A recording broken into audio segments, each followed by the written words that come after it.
A new Silverado Reaper? Where do I sign? Welcome back to the channel. My name's Brian Mello with Marty's Buick GMC and Chevrolet, and in today's video, we'll be discussing a new Chevy Silverado 1500 Reaper and asking the all-important question of this series, would you buy one? So let's get into it. All right, so I'm not sure how many of you actually remember the original Reaper.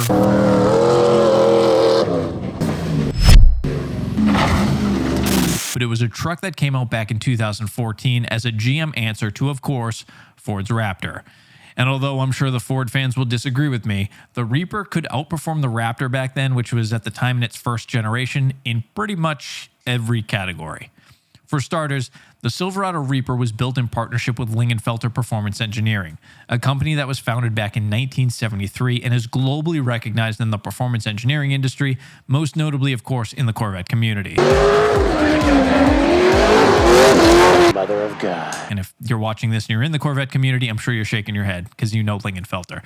Lingenfelter builds are no joke, and their reliability is rock solid to say the least, especially when it comes to the tunes. Now, when it comes to power, the Reaper could be optioned with either a Magnuson supercharged 5.3-liter V8 that put down 475 horsepower or the 6.2 that took things up to 550 horsepower.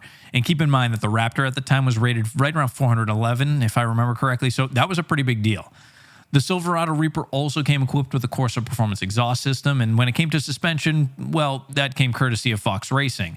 And with 3 inches of lift added to the truck, along with the specialty tuned shocks and remote reservoirs, the Reaper ended up with 9.2 inches of travel up front and 11.2 inches out back, which was a massive 25% increase from the Silverado stock configuration. Of course, it didn't end there, though. We got wide body flares, 20-inch wheels, or optional 17-inch beadlocks if you prefer to go that route, a fully integrated Rigid Industries floodlight system. If you know Rigid, once again, nothing cheap here. Custom Reaper graphics, and we have a completely redesigned front clip and grille along with a high clearance front bumper and reinforced skid plate.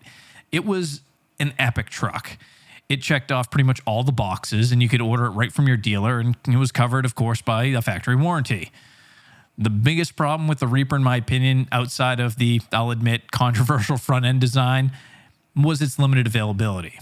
With only a few hundred being built each year, this wasn't a truck you could just jump in your car, drive to the dealership, and see 10 of them sitting on the front line in stock and pick and choose which one you like the most. It wasn't even really advertised or promoted.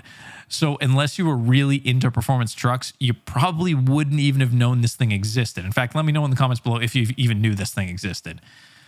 Now, fast forward to today, and sure, look, we've got the Silverado ZR2, which is no doubt an incredible truck. I love the thing, and if not for already owning a modified lifted Sierra, and now I have a Hummer EV, the ZR2 would for sure be on my must-have list, if not the new AT4X. Probably the AT4, I don't know. But judging by the feedback from customers and the comments I always seem to see here on YouTube, there's still a thirst for more when it comes to the Silverado.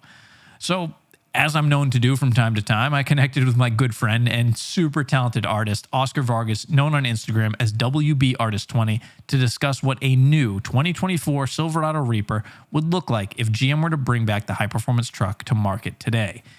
And after a few weeks of hard work, we came up with this, a new Silverado Reaper. And I cannot express enough how much I love this truck.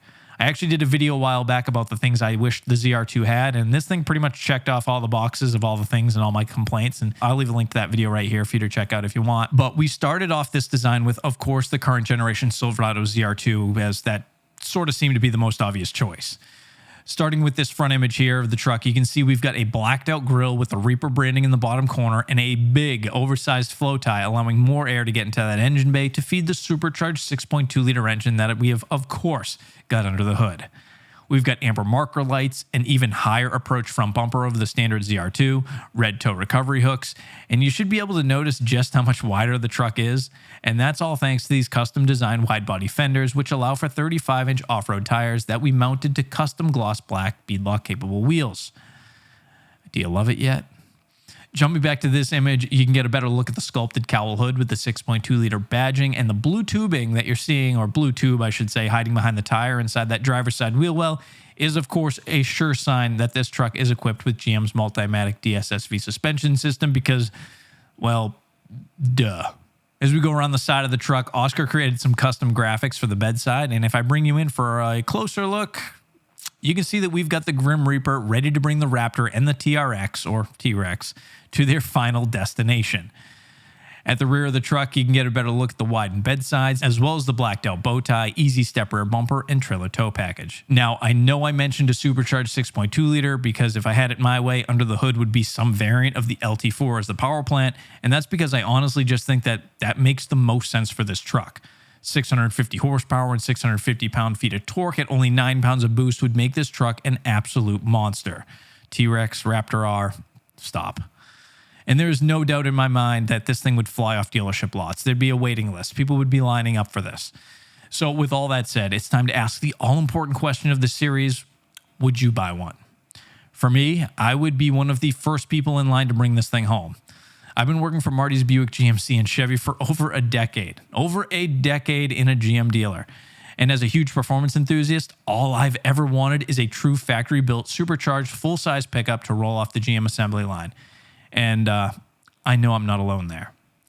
As always, I'd like to thank you all for watching. If you made it this far in the video, it would mean a ton to me if you could just hit that like button. Subscribe, of course, if you haven't already. Maybe share this video with a friend. Don't forget to check out martysparts.com for all your GM OEM parts needs. And I will see you all in the very next video. Thanks again for watching, and take care.